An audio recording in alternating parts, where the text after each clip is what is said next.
We just weren't doing that. And even if we were, we probably would have been buying a very inexpensive multivitamin, and we wouldn't have been buying this huge array of different vitamins and food supplements.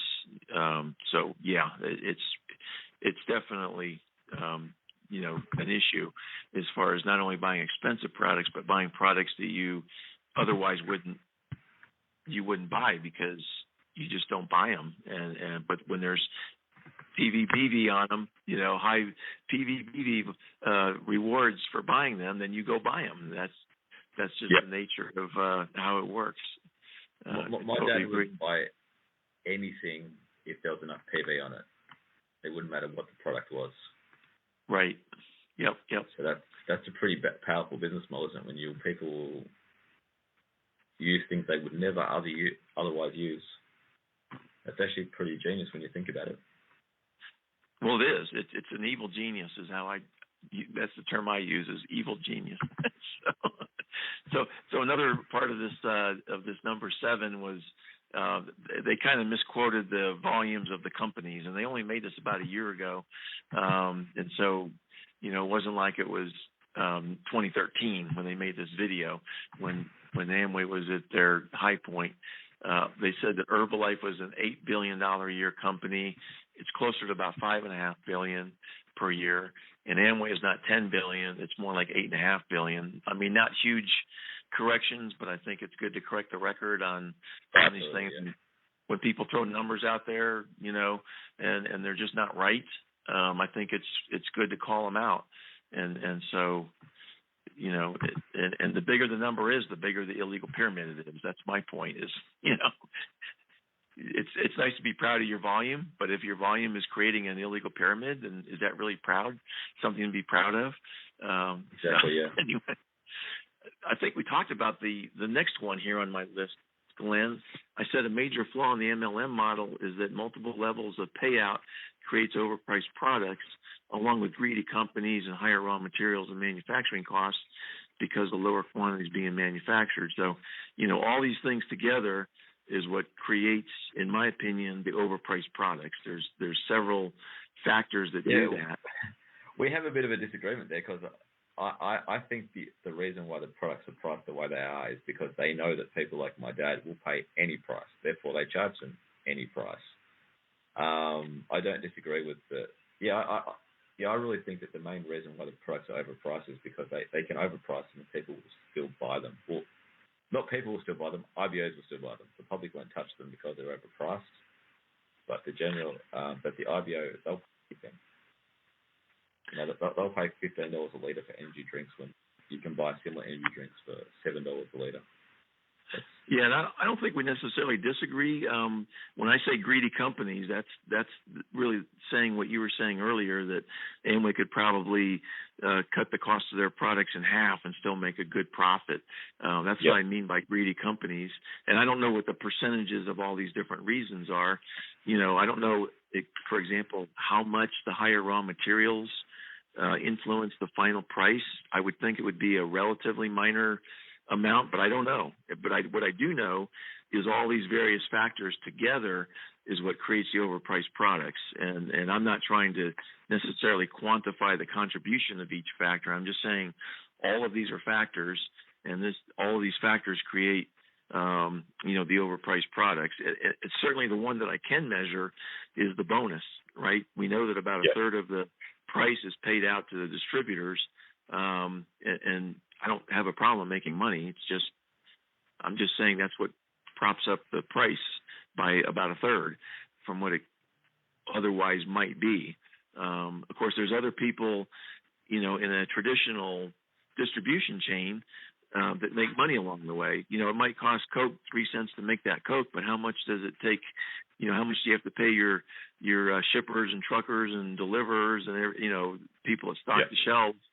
How much is that total cost once it hits the shelf and the customer picks it up off the grocery store shelf? It's more than 3 cents, obviously, but it's still a lot less than an Amway product. And Amway brags about cutting out all these middlemen, and yet they have overpriced products. So, there's definitely some conflict there. It's interesting when they talk about Amway not doing advertising. They pay sports people and stuff to be ambassadors. How is that not advertising? Yeah, they don't do, I would call it large scale advertising, but you're right. They do have, people like athletes and, even politicians that promote it. I would say that they don't do the large scale advertising like a Coca-Cola. You'll see Coca-Cola, for example, at Super Bowl. There's like, what is it, Peter, up to $6 million for 30 seconds now for advertising. So Amway doesn't do that, but they do hire these athletes and so forth. I mean, I can go all the way back to names that you might not even know, Glenn, because you're a little bit younger than us. Bob Hope and Pat Boone were actually advertising Amway back in the day, back in the 60s and 70s, I think. So, yeah, it goes way back, and it's still going on. And it sort of goes, it goes up and down over the years. Sometimes you'll have several active athletes and celebrities that are current promoters, and these are usually short-lived promotions, like a year or two, and then they'll go away, and there'll be a new person that comes on. Right now, I don't think Amway has a lot of people promoting their products.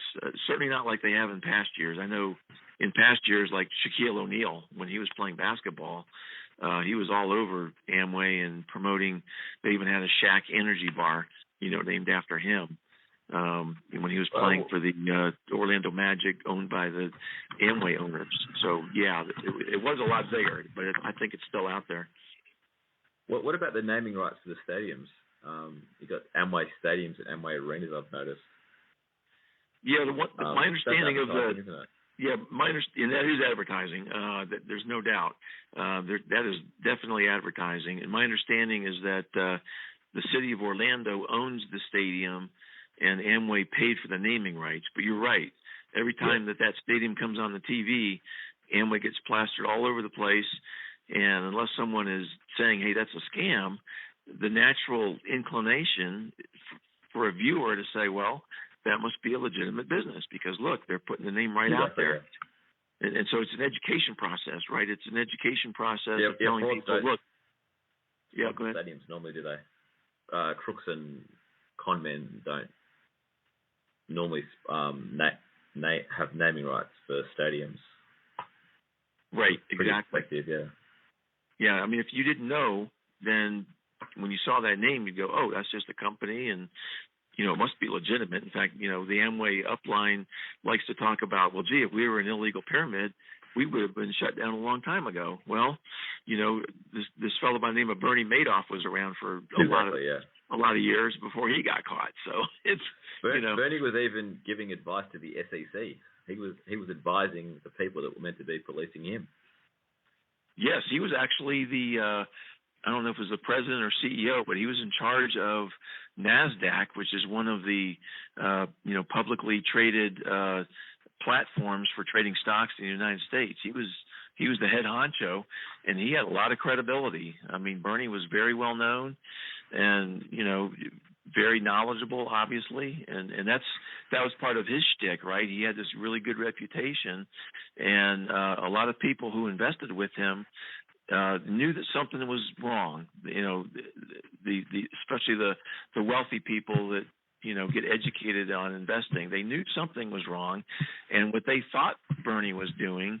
I'm trying to remember the term for it, but it's basically it's insider trading. Okay, so he would, since he knew so many people that were in the stock trading business, they just assumed that he was getting insider information and making stock trades based on that illegal insider information. Well, he was not doing that. What he was doing was a pure Ponzi scheme where he would take money from an investor, and then everybody would see that he was making those investors a lot of money. In fact, a lot of consistent money over the years. Even when the market was down, Bernie was up.